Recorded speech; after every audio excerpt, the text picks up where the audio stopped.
चेत माने यदि, उत्तरात माने अगले वाक्य से।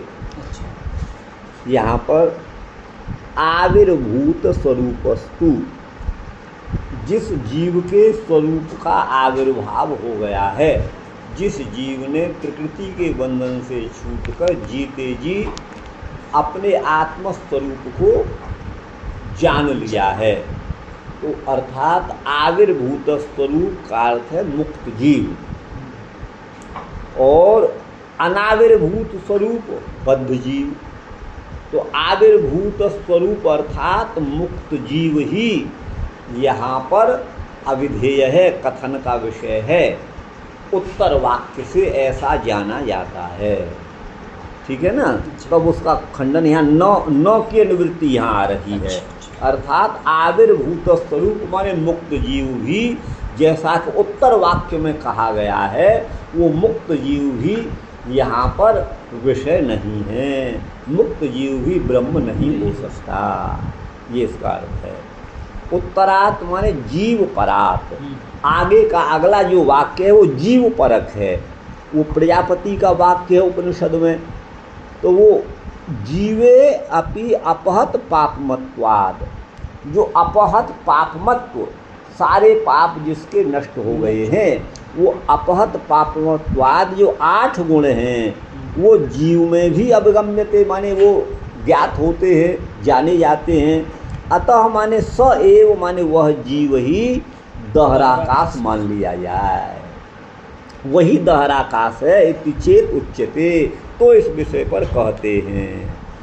अर्थात पूर्वोक्त गुणयुक्तो नित्याविर्भूत स्वरूप परमात्मा दहर, ठीक है ना। पूर्वोक्त गुणयुक्त, पूर्वोक्त माने पूर्व में जिन गुणों को कहा गया है उन गुणों से युक्त जो नित्याविर्भूत स्वरूप परमात्मा है वही दहर है। तो परमात्मा तो नित्य आविर्भूत स्वरूप है, क्योंकि वहाँ प्रकृति का बस नहीं चलता। भगवान हमेशा नित्य ही प्रकृति के संपर्क से परे हैं। तो परमात्मा तो नित्य आविर्भूत स्वरूप हैं, लेकिन जीव तो बद्धावस्था से आकर के मुक्त होता है, वो नित्य आविर्भूत स्वरूप नहीं है, है ना। इसलिए आविर्भूत स्वरूप को जीवस्तु न, जीव जो है वो दहराकाश नहीं हो सकता। अब यहाँ पे देखिए न है ना, इसमें तो न है नहीं, ये न की निवृत्ति यहीं से आ रही है। अन्यार्थश्च परामर्शः, तो बोले जो उत्तर वाक्य में जीव, जो वाक्य जीव परक है, प्रजापति का जो वाक्य है जो जीव परक है, जहाँ जिसका बोध्य विषय जीव है, वह जीव जो है वो जो है अन्य के लिए उसका परामर्श है, अर्थात परमात्मा के लिए उसका परामर्श है, बोध है। जीव का जो परामर्श है वो परमात्मा के जीव स्वरूप आविर्भाव के हेतु के प्रदर्शन के लिए है, ऐसा इन्होंने कहा। अल्पश्रुतेति चेत तदुक्तम, बोले जिसको आप दहराकाश बोलते हैं, दहर अल्प को कहते हैं, तो बोले वो दहराकाश परमात्मा तो महतो महियान, बड़े से भी बड़ा है और सर्वव्यापक है, अनंत है, अखंड है, अछेद्य है, अभेद्य है। तो वो तो दहर माने अल्प स्थानीय हो नहीं सकता। तो बोले इति चेत, यदि आप ऐसी शंका करते हो तो तदुक्तम, इस बात को हम आगे कह चुके हैं, आगे के भाष्य में अर्थात इसको कह चुके हैं। अल्पश्रुते न विभु, अल्प आकार वाला है वह दहर, इसलिए वह विभु नहीं है, परमात्मा नहीं है। तो विभु माने व्यापक परिमाण वाला परमात्मा यहाँ पर ग्राह्य नहीं है। इति चेत, यदि आप ऐसा कहते हो तो तत्समाधानाय, इसके समाधान के लिए हमें यहाँ जो कहना है तत् उत्तम पुरस्तात्, उसको हम पहले कह चुके हैं। कहाँ पर? अर्भकौकस्त्वात् सूत्र में कहा है, अर्भकौकस्त्वात् सूत्र में कह चुके हैं। अनुकृतेश तस्य च, तस्य नित्याविर्भूत स्वरूपस्य तमेव भान्तम अनुभाति सर्वम् इत्यनुकृतेश्च अनुकर्ता जीवो नित्याविर्भूत स्वरूपो दहरो न भवितुमर्हति। तो बोले तस्य नित्याविर्भूत स्वरूपस्य। देखिए नित्याविर्भूत स्वरूप तो परमात्मा है, क्योंकि वह कभी भी प्रकृति के बंधन में नहीं आता। नित्य माने हमेशा तीनों कालों में ही वो अपने आत्मस्वरूप में, चित्त स्वरूप में, ज्ञान स्वरूप में, आनंद स्वरूप में प्रतिष्ठित रहते हैं। लेकिन जीव जो है वो नित्य आविर्भूत स्वरूप नहीं है, वो आविर्भूत स्वरूप हो सकता है, अर्थात बंधन से मुक्त होने के बाद उसे मुक्त जीव को हम आविर्भूत स्वरूप कहेंगे। हाँ, तो तमेव भान्तम अनुभाति सर्वम, उसी परमात्मा के प्रकाशित होने पर सूर्य चंद्रमा आदि प्रकाशित होते हैं, सब उसी के परमात्मा के प्रकाश का, तेज का, स्वरूप का ही अनुकरण करते हैं। तो इस प्रकार अनुकरण करने वाला अनुकर्ता जीव है, और नित्य आविर्भूत स्वरूप वह जीव दहर नहीं हो सकता। दहरो न भवितुमर्हति। ठीक गुरु भाई? ये भी था। हाँ, अपि च स्मर्यते, जैसा कि स्मृति में भी कहा गया है। क्या कहा गया है? अपि च मम साधर्म्यमागता इति समर्थ्यते, अर्थात बहवो ज्ञान तपसा, बहुत सारे जीवात्मा मुक्त होकर के मेरे साधर्म्य को प्राप्त हो गए हैं। ये है। आगे है शब्दादेव प्रमितः। प्रमितो अंगुष्ठ परिमाणकः पुरुषोत्तम एव। जैसा उपनिषदों में कहा गया है अंगुष्ठ मात्र पुरुष, वह पुरुष जो है वो अंगुष्ठ मात्र है। तो अंगुष्ठ तो इसको अंगूठे को बोलते हैं, पैर का भी अंगूठा है, ये भी अंगूठा है। तो अच्छा, आदमी छोटा बड़ा है, आदमी बच्चा है अभी, फिर जवान हो गया, फिर वृद्ध हो रहा है, तो उसका अंगूठा भी घट रहा है, बढ़ रहा है। तो इस प्रकार क्या वो परमात्मा भी घटता बढ़ता है क्या?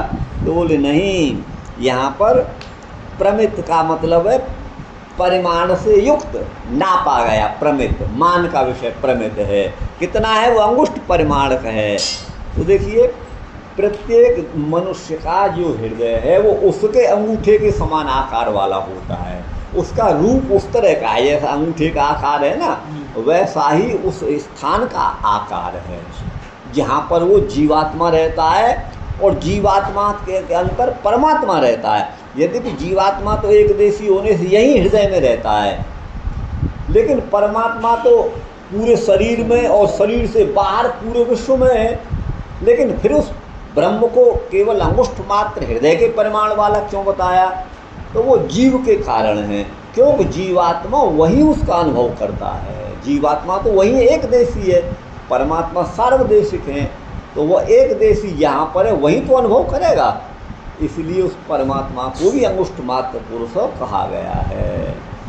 तो वही है प्रमित, जो परिमाण युक्त अंगुष्ठ मात्र परिमाण का जो बताया है वह पुरुषोत्तम श्री कृष्ण ही हैं।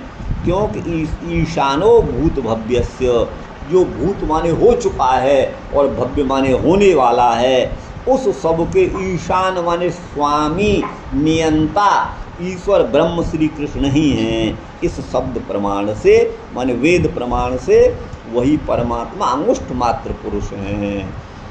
और कहा हृदयपेक्षया तो मनुष्याधिकारत्वात्, तो बोले हृदय का आकार अंगुष्ठ के समान होता है ना। दूसरी जगह भगवद गीता में भी ईश्वर सर्वभूतानां हृदय से अर्जुन तिष्ठति, हे अर्जुन सभी प्राणियों के हृदय में परमात्मा का निवास है। तो बोले हृदय की अपेक्षा यहाँ पर क्यों कही?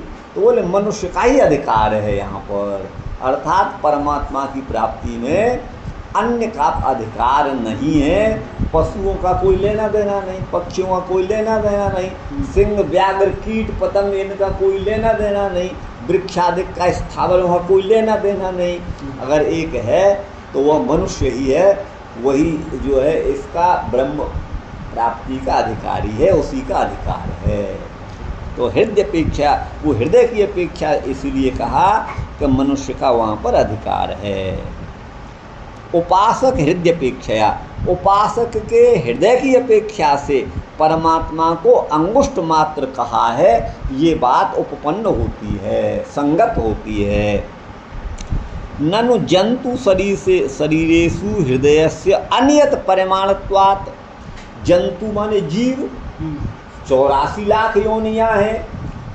सभी प्राणी एक जैसे नहीं होते, चींटी से लेके हाथी और उससे भी बड़े बड़े होते हैं, तो उनका हृदय भी वैसे ही छोटे प्राणी का छोटा होगा, मोटे का मोटा होगा, बड़े का बड़ा, तो ये सब होगा। तो बोले जंतुओं के शरीर में जो हृदय का परिमाण है वो अनियत है। अच्छा। कोई निश्चित तो है नहीं, अनियत परिमाण वाले हैं, अर्थात छोटे बड़े परिमाण वाले हैं।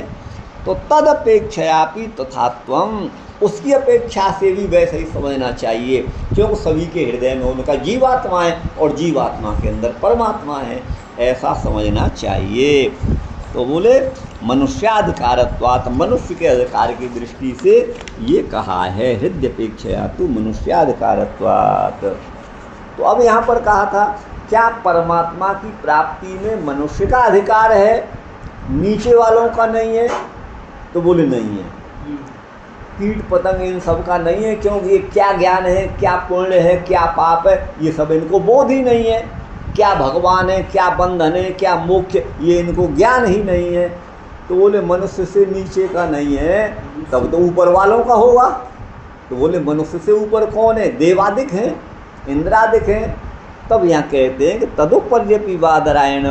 तो यहाँ पर जो है एक किसी का मत दिया भगवान, इन्होंने जो अपनी बात कह दी, तो अब यहाँ पर कहते हैं कि तदुपर्यपि वादरायण, भगवान वादरायण के मत में तदुपर्यपि अर्थात मनुष्यों से जो ऊपर की योनियां हैं, अर्थात देवादिक योनियां हैं, उनका भी भगवत प्राप्ति में अधिकार है, ऐसा ये कहते हैं। अधिकार है, हाँ, संभवात, संभव होने से तदुपर्यपि, उनके ऊपर, तद से यहाँ पर मनुष्य लिया गया है, क्यों आगे के सूत्र में मनुष्याधिकार आया है ना।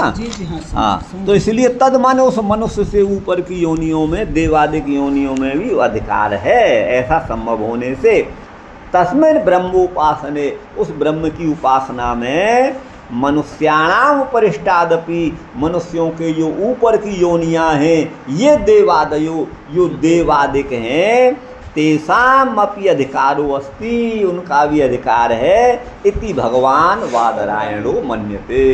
कोई कहता है कि देवता इत्यादि भी भगवान को प्राप्त नहीं कर सकते हैं, वो तो अरे के लिए। देखिए, देवता भगवान की शरण में गए, पुराणों में 17 जगह आपने सुना होगा, तो है ना, वो तो साक्षात दर्शन हुआ कर देते हैं। लेकिन उनका तो दर्शन भले हो जाए, लेकिन उनको मुक्ति सब नहीं मिल सकती है। ये तो कहने की बात है, लेकिन इस सूत्र को तो आप देखिएगा, ये तो आप देखिएगा ये क्या कह रहे हैं, इनसे बड़ा और क्या प्रमाण होगा। तो फिर ये जो कहते हैं पर भाग मानुष तन पावा शुद्ध, वो इसीलिए कहा है कि अन्य योनियों, संसार की योनियों में यही श्रेष्ठ है, यही श्रेष्ठ है, आपको बताएं। और मनुष्य जो देवता जो है वो भोग में रमण करते हैं, अगर वो भगवत अभिमुख होते तो वो भी हो सकते हैं, उसमें स्वर्ग में रहने पर। हाँ, और क्या, इसलिए तदुपर्यपि विवादरायण, यही जो है भगवान शंकराचार्य इसका अर्थ लिखते हैं। ये बहुत संक्षेप में लिख दिया है इन्होंने, वहाँ थोड़ा विस्तार से लिखा है, अन्य आचार्य भी यही मानते हैं। आपको तो रामानुज को भी हम आपको दिखाएं क्या कहते हैं। अच्छा, ये हो गया। आगे है विरोध कर्मणि चेन्न अनेक प्रतिपत्तिर दर्शनात्।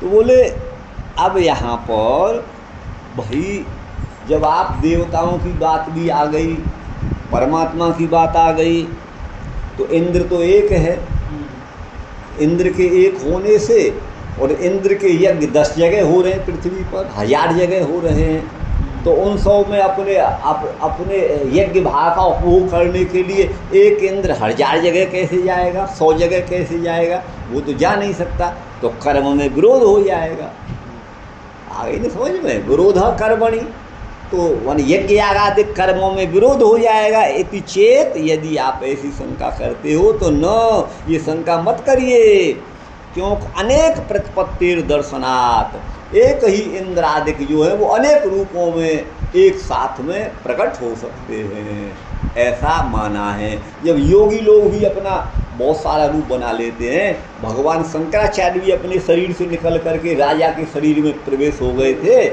तो ये सब अनेक प्रतिपत्ति उनकी देखी जाती है। शरीरम बिना ब्रह्मोपासनानुपत्या, शरीर के बिना ब्रह्म की उपासना की सिद्धि नहीं होती।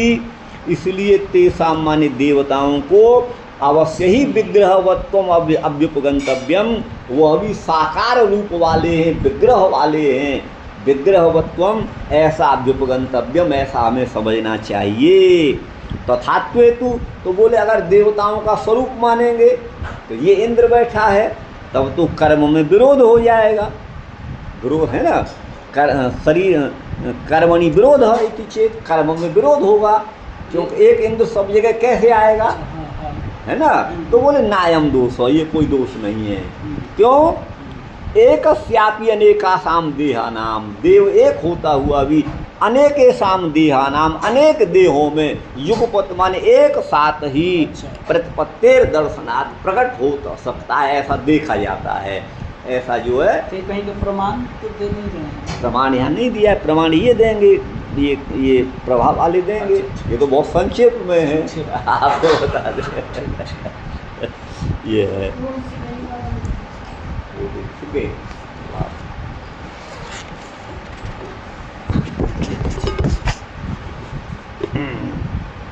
ले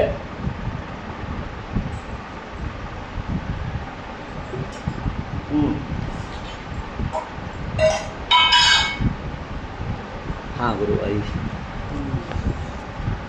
तोल शब्द इति चेत न। तो बोले शब्द इसमें प्रमाण है या नहीं है, इति चेत बोले न, ऐसा मत कहिए। अतः प्रभवात प्रत्यक्षानुमानम, मन इसी से प्रभव माने उत्पन्न होते हैं। ये प्रत्यक्ष माने शब्द प्रमाण से और अनुमान प्रमाण से भी ऐसा जाना जाता है ना। प्रत्यक्ष अनुमानाभ्याम, प्रत्यक्ष प्रमाण से अनुमान प्रमाण से भी ऐसा जाना जाता है। देवादीनाम विग्रहवत्यपि स्वीकारे, यदि देवताओं को हम शरीरधारी विग्रह वाला स्वीकार करते हैं तो तदवाची जो है वैदिक शब्दों के साथ विरोध होगा, है ना। तो विरोध की अनुवृत्ति यहाँ आ रही है, देखिए इसमें शब्दे माने शब्द प्रमाण के अनुसार यहाँ पर विरोध होगा। इति चेत, यदि आप ऐसा कहते हो तो न, एक ही है ना, न वैदिक शब्दों से विरोध होगा। क्या? अर्थोत्पत्ति प्राग विनाशानंतरम च निरर्थकत्वापत्ति, क्योंकि अर्थ की उत्पत्ति से पहले कोई वस्तु उत्पन्न हुई नहीं और विनाश के अनंतर वो निरर्थक हो जाएंगे। माने कोई देवता है, उन्होंने अपना रूप बना लिया अभी, तो जब रूप अपना धारण नहीं किया उससे पहले और जैसे 1000 रूपों में प्रकट हो गए इंद्र, तो 1000 रूपों के प्रकट होने से पहले और उसके बाद में पुनः एक रूप में आ गए, ये मतलब है। तो वही यहाँ पर का अर्थोत्पत्ति के पहले और विनाश के अनंतर वो निरर्थकता की आपत्ति होगी। तो बोले इसमें कोई विरोध नहीं है। अतः क्योंकि शब्दादेव, शब्द माने वैदिक प्रमाण से ही, शब्द माने वेद, वेद रूपी प्रमाण से ही नित्याकृति वाचकात, नित्याकृति का जो वाचक है वो प्रजापति की बुद्धि का उद्बोधकात, प्रजापति बुद्धि उद्बोधकाद अर्थस्य, प्रजापति की बुद्धि के उद्बोधक से अर्थ का प्रभाव माने उत्पत्ति होती है। अर्थात वैदिक शब्दों के द्वारा ही सारे विश्व के नाम और रूपों का निर्माण होता है, नाम भी और रूप भी। अर्थात ये जगत जो है वैदिक शब्दों के अनुसार ही, वेद के अनुसार ही प्रकट होता है और इसको संज्ञा भी तत्तद संज्ञा दी जाती है। ये वस्तु ये है। वेदेन नाम रूपे व्याकरोत, वेद के द्वारा ही संसार के नाम रूप का जो है निरूपण किया जाता है और वह वेद नित्य है। अनादि निधना नित्या वागुत्सृष्टा स्वयं भुवा आदौ वेदमयी दिव्या यतः सर्वा प्रवृत्तय इत्यादि श्रुति स्मृतिभ्याम। बोले अनादि निधना नित्या, वाक माने वेद रूपी जो वाणी है वो स्वयं भुवा माने परमात्मा ने उत्सृष्टा माने उसका उच्चारण किया और वह वाणी परमात्मा की वाक जो है जिसको स्वयंभू माने परमात्मा ने उत्सृष्ट माने उच्चरित किया वह अनित्य नहीं नित्य है। अतएव अनादि निधना, उसकी न तो उत्पत्ति है और न उसका अंत है, अनादि निधन है। आदि में, सृष्टि के आदि में वह वाक माने वाणी कौन है, तो बोले वेदमयी वाणी है, वह दिव्य है। और यतः माने जिस वाणी के द्वारा ही सर्वा प्रवृत्तय, संसार की सारी प्रवृत्ति हो रही हैं। सूर्य चंद्रमा आदि का जो निर्माण है वो वेदोक्त विधि से ही किया है परमात्मा ने। तो वेद की वाणी से सभी होता है, ये श्रुति स्मृति से सिद्ध होता है।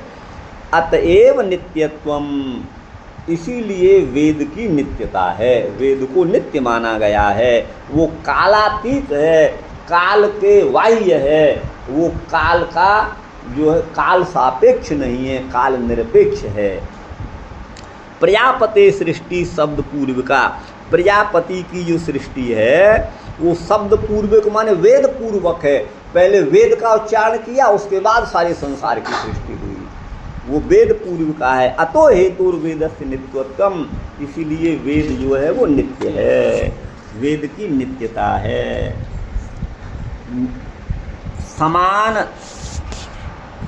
समान नाम रूपत्वाच्च आवृत्तावपि अविरोधो दर्शनात् स्मृतेश्च। बोले वेद तो हमारे सामने है, लेकिन सृष्टि तो कितने बार तो इसका नाश हो गया, कितने बार ब्रह्मा ने सृष्टि को रचा, तो ये तो होती रहती है। तो वेद तो एक ही है, तो क्या फिर हम सृष्टि एक जैसी ही बनी रहती है जैसा वेद कहता है, या भिन्न भिन्न प्रकार की होती है? ये इस प्रश्न का उत्तर दे रहे हैं। समान नाम रूपत्वाच्च, वेद में जो नाम और रूप जिनका निर्धारण किया गया है वो आवृत्तावपि, अर्थात उस सृष्टि की आवृत्ति हो रही है। पहले तो सृष्टि थी, अब उसका संहार हो गया, तो पुनः रचना हो रही है सृष्टि की, ये आवृत्ति हो गई। तो सृष्टि की आवृत्ति होने पर भी अविरोध, कोई विरोध नहीं होता, क्योंकि ऐसा देखा जाता है और स्मृति भी ऐसा ही कहती है। एवं प्राकृत सृष्टि संहारात्मकायाम आवृत्तावपि, इस प्रकृति की, देखो यहाँ भी प्राकृत कह रहे हैं निम्बारकाचार्य, क्योंकि प्रकृति की सृष्टि है, प्रकृति ही उपादान कारण है। देखो ये भी निम्बारकाचार्य वही कह रहे हैं। तो प्राकृत सृष्टि की माने प्राकृत इस संसार की सृष्टि माने रचना और संहार आदि की आवृत्ति होने पर भी, पुनः पुनः सृष्टि पुनः पुनः संहार होने पर भी कोई विरोध नहीं है, क्योंकि कल्पादौ सृज्यमानस्य, कल्प के आदि में जिसका निर्माण हुआ उस पदार्थ का कल्पांतरी अतीत पदार्थ के साथ जो दूसरे कल्पों में था उसके समान उसका रूप और नाम दोनों ही तुल्य होते हैं। तुल्य नाम रूपादिमत्वात्, उसका नाम रूप, इसमें प्रमाण क्या है? सूर्या चंद्रमसौ धाता यथा पूर्वम अकल्पयत, परमात्मा ने, धाता माने परमात्मा ने सूर्य और चंद्रमा को कैसा बनाया? यथा पूर्वम, जैसा पूर्व कल्पों में था वैसा ही अकल्पयत बनाया, ये दर्शनात् देखा जाता है। और यथार्थ, अब स्मृति में ये तो श्रुति प्रमाण हो गया, दर्शन माने श्रुति और स्मृति। यथार्थारित लिंगानी नाना रूपाणी पर्यये, हटाइए, दृश्यन्ते तानि तान्येव तथा भावा योगादिशति स्मृति। और ये स्मृति, ये प्रमाण कहाँ से दिया है? ये महाभारत का श्लोक है। यथा माने जैसे, ऋतुओं में, यथार्थौ यथाधन ऋतौ, जैसे ऋतु में, ऋतु लिंगानी, किसी उस ऋतु के लिंग माने चिन्ह, नाना रूप, पर्याय माने परिवर्तन होने पर दिखाई देते हैं। देखिए ग्रीष्म के बाद वर्षा आई तो वर्षा के चिन्ह प्रकट हो रहे हैं, बादल आ रहे हैं, उड़ रहे हैं, जा रहे हैं, बरस रहे हैं, कीचड़ है, ये सब है। और जो वर्षा में होने वाले कार्य हैं, पेड़ पौधे हैं, उनको आप देख रहे हैं। अच्छा, नाना रूपाणी पर्याय, पर्याय माने उसका परिवर्तन, ऋतु का परिवर्तन होने पर वो दृश्यंते दिखाई देते हैं। तानि तान्य, वो जो जिस ऋतु में होने वाले हैं वही वही लिंग, वही वही चिन्ह सब दिखाई देते हैं। तथा भावा युगादिषु, वैसे युग युग में वही वही रूप और नाम प्रकट होते हैं, ये स्मृति कहती है। ठीक गुरु भाई, ये हो गया आपका। इसमें कितने हैं? जैमिनी